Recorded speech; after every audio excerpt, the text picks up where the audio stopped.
Hello, everyone, and welcome to Flying Solo Fashion Podcast. Today, I'm sitting down with a true fashion industry legend, Stuart Trevor. He built and scaled AllSaints, stepped away from it, and then went on and create his new namesake brand, Stuart Trevor. He's also one of Flying Solo Fashion Award judges this year. Stuart, thank you so much for joining us today. Hi, how you doing? Hello, everyone. Nice to see you. Amazing. Well, Stuart, you famously said after you exit AllSaints that the world doesn't need another fashion brand, and yet you went to create one right after that.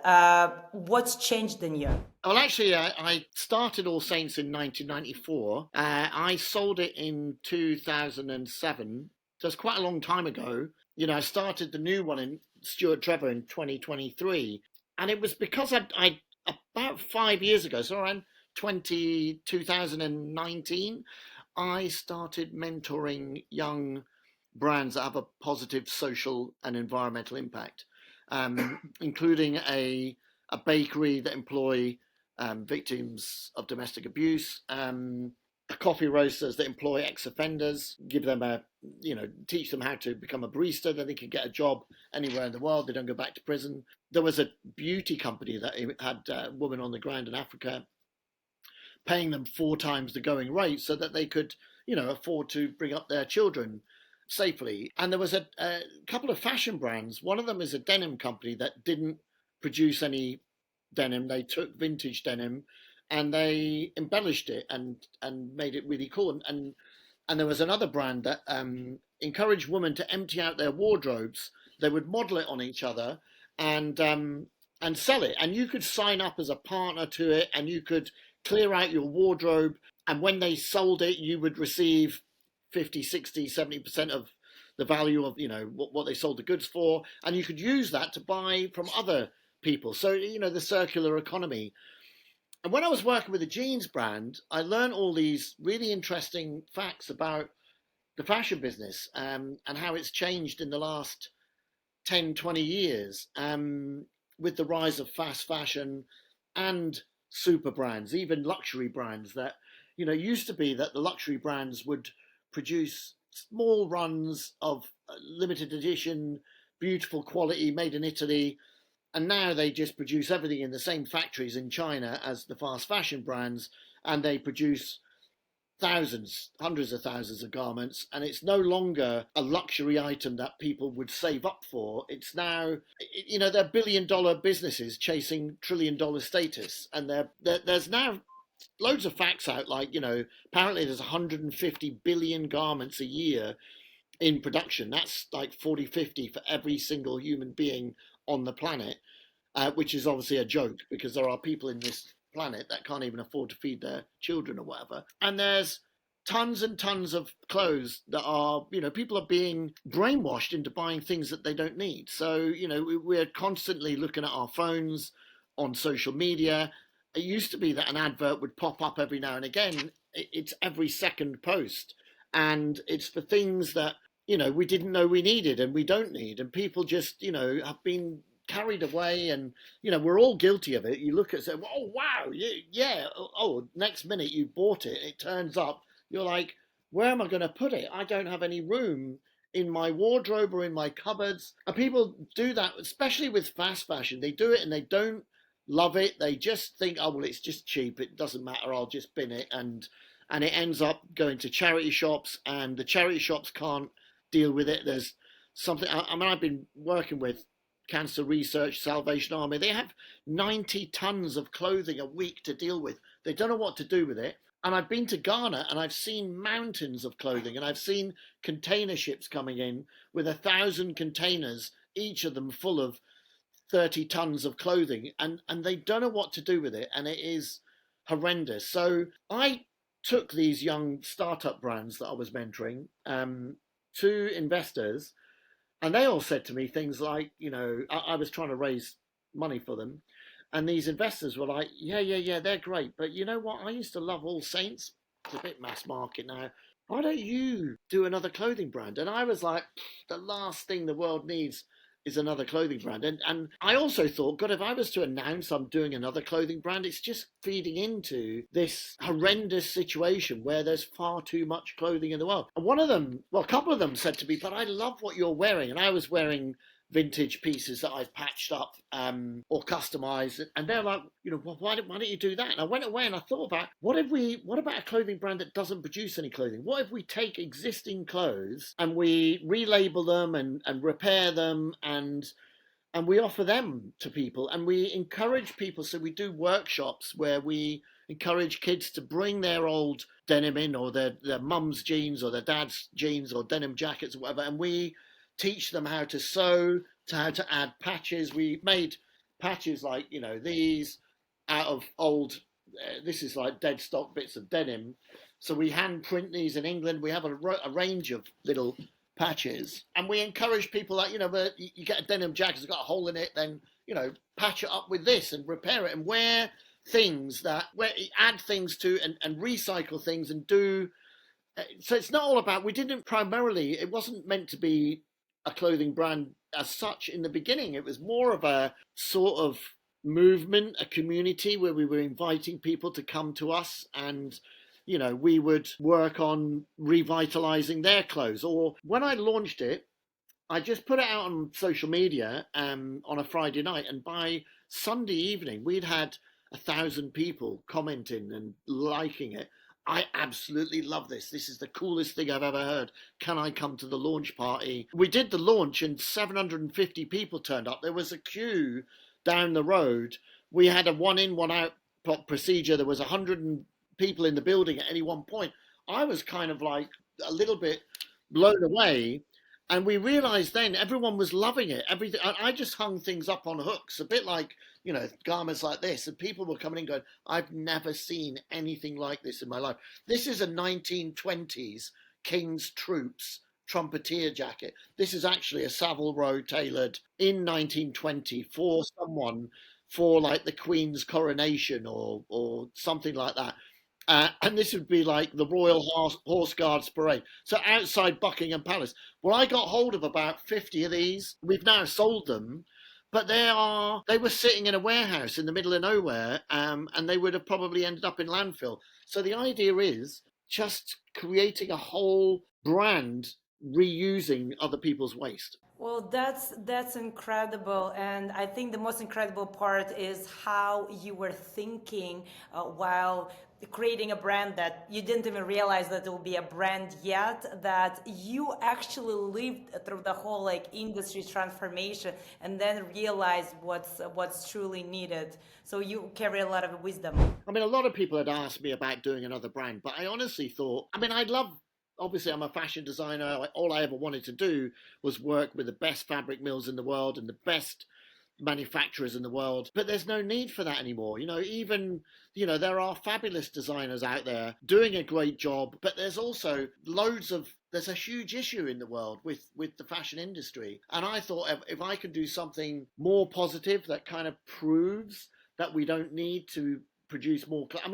One of the other facts that we came up with during that period was we could go 8 to 10 generations without producing a new garment, and there's still enough clothes to go round.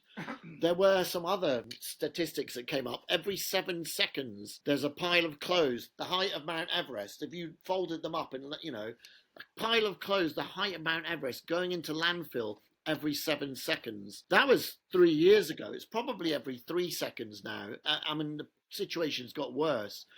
The good thing is that everybody thought I was insane when I announced it 3 years ago. Now, with the rise of sustainability in people's mindset, and businesses like Vinted, which are, apparently is now the number one retailer in France, number 2 or 3 in the UK. A lot of that is to do with the fact that people have suddenly realised they've got wardrobes full of clothes they don't know what to do with. Like, we can sell them and make money on somewhere like Vinted, and Vinted's come along and it's become super popular. I don't know how much money anyone makes out of it, or, when you look at it, there's something like 10 million pieces of Zara on Vinted. The figures are astronomical. So I don't know. Vinted, I think at the end of the day, the people like Zara or whatever, who's going to buy secondhand Zara? It's already cheap. Why would you bother buying something that someone else has been, worn to death or whatever, made from shitty polyester that someone's been stinking in or whatever? I think, obviously Vinted probably works better for better quality man-made beautiful designer garments or whatever. I don't know, but I never intended to set up this as a business where we would be in the very beginning. It was just an idea, it was just a concept. And after that first day, I had some of those investors turned up and they were like, Jesus Christ, have you got a website? And I had a stuarttrevor.com registered. So this was on a Friday afternoon. On the Sunday evening, we sat down around a table there and created a website. We had my son and his friends turned up. They all got dressed up. We photographed them. We put all these clothes online and said, basically, this is the first collection. And people started buying. And now, here we are 2.5 years later, we're selling 100 to 200 customers a week. People ask me, how's it going? And I'm like, it's a nightmare. And they're like, yeah, the business really tough right now. What's a nightmare? I'm like, people keep buying things. And I have to run around and try and find them because we don't hold huge amounts of stock of anything. So it's a good nightmare to have coming into profit. It is a business that is scalable. We're running out of things like this, but then there are other things that we find every day. There are companies that come to us that have inventory that they don't know what to do with. Some of it's really beautiful. Every one of these brands. I mean, in the beginning, actually, we had the ex-CEO of Diesel USA and Diesel UK and retail director from Ted Baker, the CEO of Reese, the ex-CEO of AllSaints. They all came to me and said, I love the concept. Where are you going to get the stock from? And I laughed and said, mate, we've been in this business for 30, 40 years.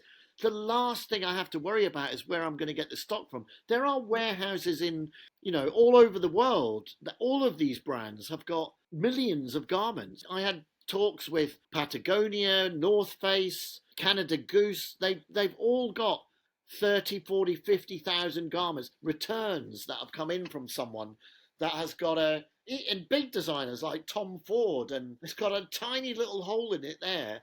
Oh, we can't sell that. So all I do is stick a little patch on it there, put my label in, and we can sell it. People love that because the one thing that we can't stop is people buying clothes. If I ask you, when is your birthday? What do you want for your birthday? If my daughter, my son, or my whatever, everyone, I've seen this amazing jacket like this, or a pair of boots, or a studded belt, or a new. Oh, We've that is just done so these cool. What is really it? cool Is it little. like a bracelet?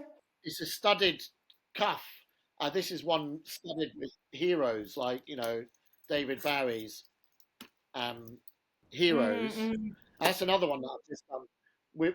We've done one. I've done one with sex, and one with drugs, and one with rock, and one with roll. There's one with love. There's one with love, and then we were going to do hate, but we changed it to hope.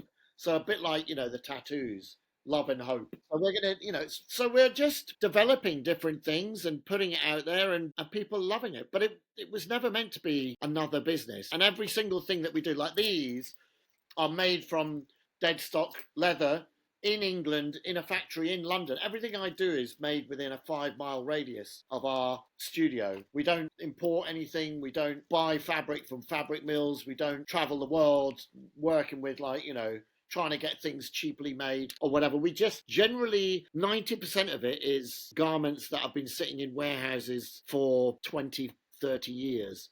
And we take them and customize them and make them a little bit cool. There's another one. There's one. So we've started doing things with these. This is a vintage flat jacket, and I've customized it by laser. This is a laser that marks up the garment, and this is my favorite David Bowie rock and roll artist. And I add my little logo, which is also David Bowie inspired, with the little lightning bolt.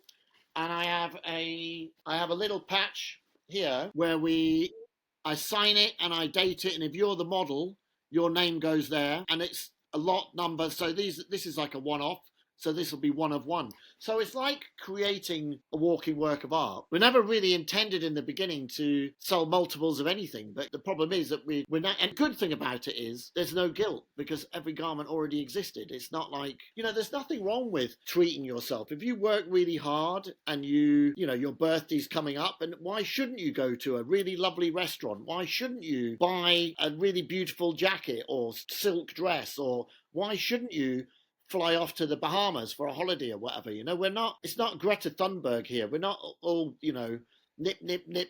You're not allowed to go on an aeroplane, or you're not allowed to wear a pair of denim jeans or whatever. We would just say, don't buy new jeans, buy vintage jeans, and we'll do something really cool, like laser David Bowie onto your jeans or something like that. So we offer a service as well where people can bring their clothes to us, and we will print them or embroider them or laser engrave a really cool design onto them and extend the life of people's wardrobe. We encourage people to come to me, clear out your wardrobe, bring us all the clothes that you never wear anymore, and we will make them more interesting by adding some patches or beading or embroidery or print. Or they don't fit you, we'll give you a gift card and you can buy from somebody else's wardrobe that they brought in, and it's a circular economy. So it's all going around. It's keeping garments in circulation and keeping them out of landfill. Amazing. So, do you believe that this type of approach is actually the future of fashion, or do you think it's just an alternative route? For me, I believe it's the future. I look at where the growth is now and the growth of anyone that's put sustainability at the forefront of their business, or any local business, or anyone, people are starting to really buy into the idea of doing something positive for the planet, or, because we only have one planet. What I was more than worried about in the beginning was, what are my kids going to be like? They're like 20 years old. When they get to my age, when I went to Ghana and I saw these mountains, like they are mountains, like 500 meters, with a tiny bulldozer on the top of this mountain and the bulldozer is actually the size of this room. They don't know what to do with it, and it's like apocalypse over there. It's so scary. There's lovely lagoons and there are beaches, and it looked like the Caribbean in Ghana. 5 years ago, 10 years ago, you could go there. They looked like the Caribbean. Now the lagoon is like black, like a swamp. There are people trying to. It's from all the plastic clothing, all the polyester shit that people have sent them, and they of course it's 40 degrees all year round in Ghana. The last thing they want is a puffer jacket or a parka or a hoodie or a polyester blouse or nylon tracksuit or whatever. They can't wear it. Because that's the reason that they sent them to Ghana in the first place, is for the African people to sell in the marketplace to other Africans or whatever. And the problem is 90% of what they get sent, they can't sell. No one can wear. So I can't remember what the question was. Yeah, well, the question was about whether you see it as the future or alternative route. But yes, you you obviously answered that. Get your point of view. I also hope that this will be the future of it. I hope it just will not be just a few brands like yours, and I really hope that it's starting the movement of people actually thinking about how the future is going to look like. Well, do you know what? It's not up to anyone other than the general public, isn't it? If the general public really start to believe what I'm talking about and what other people are talking about, I mean, it's so obvious, isn't it? You look at what is going on in the world with the climate change. It's not a fake. It's not a hoax. We need to do, and also, if you look at the damage that humans are doing to our planet, we all know there's only one planet. So we need to think about food, clothing, cars. We need to think about everything, about all of the emissions that we. I mean, another statistic is that, in the fashion industry, if it was a country, it would be third behind China and USA in carbon emissions. So, we need to do something about it. And it's not like I want to put all the fabric mills and the manufacturers and designers and retailers out of business. What we would like them to do is maybe take on a more holistic approach and work with natural fibers, organic materials, maybe not produce things in sweatshops where there are people living in concentration camp style billets. They sleep for 6 hours, they get 2 hours, have their breakfast, and then they're 12 hours on a sewing machine in a factory or whatever. Maybe that would be a better planet. Maybe it would be nicer if, it's almost like human trafficking conditions. The people that are producing these goods in these factories in Bangladesh and all, China and all over the world, we want to get away from that. And it's the more that general public buy into brands that have a positive social and environmental impact, the more that the large corporations have to follow suit. Because, even my daughters, for instance, Nike approached me and said, can we rent your building? We want to do a weekend pop-up where we give trainers away to young girls in East London, because East London's like the cool area. And they obviously are doing it because East London girls are not buying Nike anymore. And the reason they're not buying it, well, I rang my daughter and said, Sissy, if I do this thing with Nike, would you invite all your friends? She's like, fuck off. I'm like, what? She's like, Dad, Nike, sweatshops, I'm sorry, we're not doing any, And her and her friends, there's a social divide nowadays between kids that will only wear, my daughters and my son, who's 26 and 21 and 19 years old, my daughters, they wear nothing but vintage. They won't go shopping especially, they've got friends of theirs that still shop in places like Zara, H&M, whatever, Uniqlo. They're like, daughter had a friend turn up in a Supreme puffer going, oh, your dad'd like this. She went, he would not. Go, get out. I'm not. There's a class divide. They won't even socialise with people that aren't aware that the planet is going to shit and we need to do something about it. So, and when you look at young designers, the one that's starting their brands, they're developing their brands, what do you think they're getting right, and what do you think that they can use your wisdom on, including not just sustainability but also the business aspect of that? I think that they need to put sustainability at the forefront. I think they need to look at using natural fibers. They need to look at producing things. The manufacturer, employs people that get a fair living wage. I think it's really important to put that. If you ignore any of these messages and you just, go about producing tons of shit that people don't really want, it will eventually catch up with you. I think you need to have some sort of moral compass, and you need to look at what's right for the planet before you just launch another clothing brand that yes, one or two people are going to hit the jackpot and create something really incredible, really that people love, and they'll sell tons of it and make a load of money out of it. But it's not all about, just setting something up to make a load of money. I think you need to put the moral compass at the forefront of everything that you do. That's an incredible answer. I really hope that a lot of designers will hear your wisdom on that, especially when they're in their starting a part of their brand. And obviously you're judge on Flying Solo Fashion Awards this year, and we are very honored to have you. You are about to see a lot of editorials with the young, promising brands. So how are you going to judge it? What are you going to look for in designers when you'll be looking through all of that? Well, I am obviously biased, so I'm going to look at ones that have taken on board the concerns that I have about the fashion industry. People, and I've got to tell you as well, I am a designer that started out as a kid wanting to work with the best fabric mills and the best, now the challenge is we can't do that because that's not the right thing to do. What we need to do is work within our means.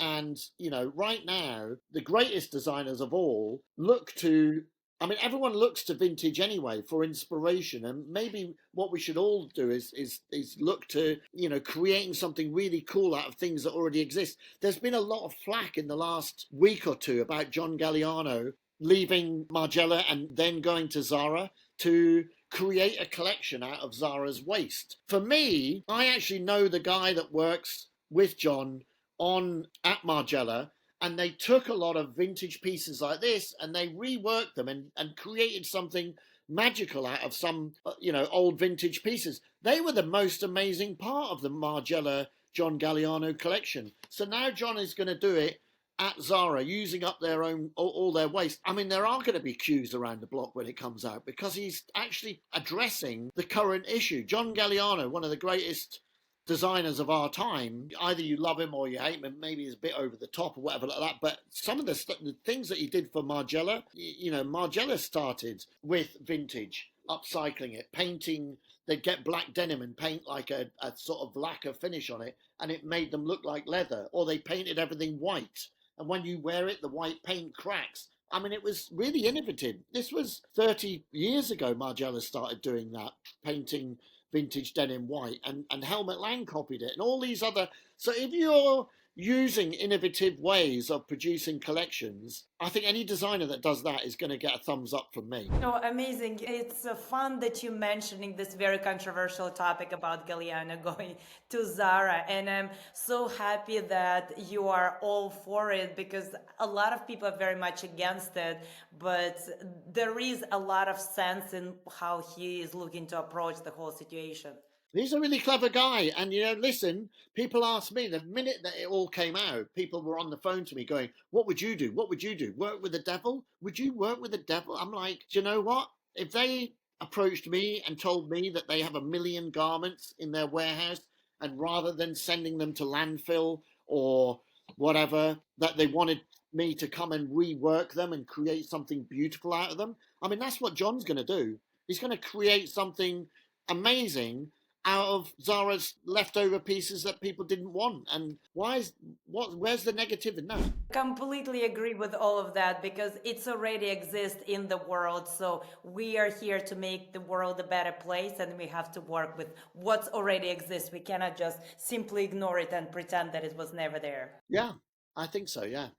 I think, same with jewelry designers. I think jewelry designers that take vintage jewelry and vintage gemstones or whatever, or vintage metals, and recreate them rather than mining them out of the ground. And, kids in Africa, looking for gemstones or whatever. There's conspicuous consumption in the last 30 years. From when I was, a teenager to now, people have consumed more garments and more jewelry and more everything than we ever did since any of it got invented. In the last 30 years, consumption by humans has gone up by God knows, and there's so much that already exists. Every time I kept thinking 20 years ago that we're going to run out of really cool vintage pieces, and it's a joke. Every time I go to a flea market, there are rails and racks and tables full of beautiful vintage jewelry. If you can't take that vintage jewelry and make some really amazing pieces out of it, then what sort of designer are you anyway? So take up the challenge and do something really amazing from things that already exist. It doesn't have to be starting with raw metal and raw diamonds and raw jewels, and it doesn't have to be the finest fab. When Vivienne Westwood and Malcolm McLaren created seditionaries, they didn't go to the #1 fabric mill in the world and say, what's your most expensive silk? They went to a curtain shop on the King's Road and bought 50 meters of curtain fabric, and they created bondage trousers out of it. They didn't, and same with Lee McQueen. Alexander McQueen didn't go to the #1 fabric mill in the world and the #1 manufacturer. He went again to, a market stall and bought dead stock fabric and created the Bumster and the first Highland Rape collections and all. If you're a really, really talented designer, you can create a pig's ear out of a silk purse out of a sow's ear. That's it. Amazing. And if you would give one real piece of advice to designers trying to build something meaningful and profitable right now, what would that be? I think you need to put sustainability at the forefront of it, because more and more people are aware there is a problem in the fashion industry and there's a problem with conspicuous consumption. We've all been brainwashed by, these billion-dollar corporations, and all they're doing is chasing trillion-dollar status, and they're all telling us that we don't have enough and we need more. And every one of us are guilty. We've all got, more clothes in our wardrobe than we ever possibly could.